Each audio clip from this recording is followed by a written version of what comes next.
Hello, hello mga momshies! Good morning! Welcome to my channel, Momsy Jai! Well, anyways, ito po, naka-ready get up na ako. You want to eat that one?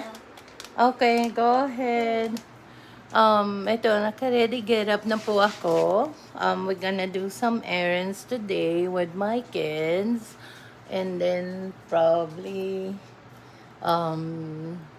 and go to my appointment. So my doctor wants to know my blood count. So that's what I'm going to do po. Well, kamusta na po kayo? Sana po okay kayo, nasa maayos kayo lahat. At alam niyo naman po is summer is coming. So gusto ko lang po ipaalala sa inyo na lagi kayong iinom ng tubig to keep yourself hydrated and keep yourself cool. Sunblock, sunblock.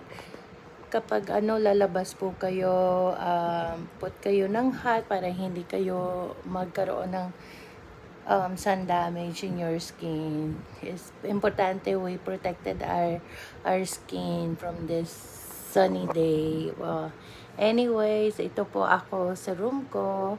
Yan ang aking laundry na hindi ko pa po naliligpit. Sobrang busy po ako sa mga anak ko. But this time, nakabakasyon na sila. So, yay! Tsaka,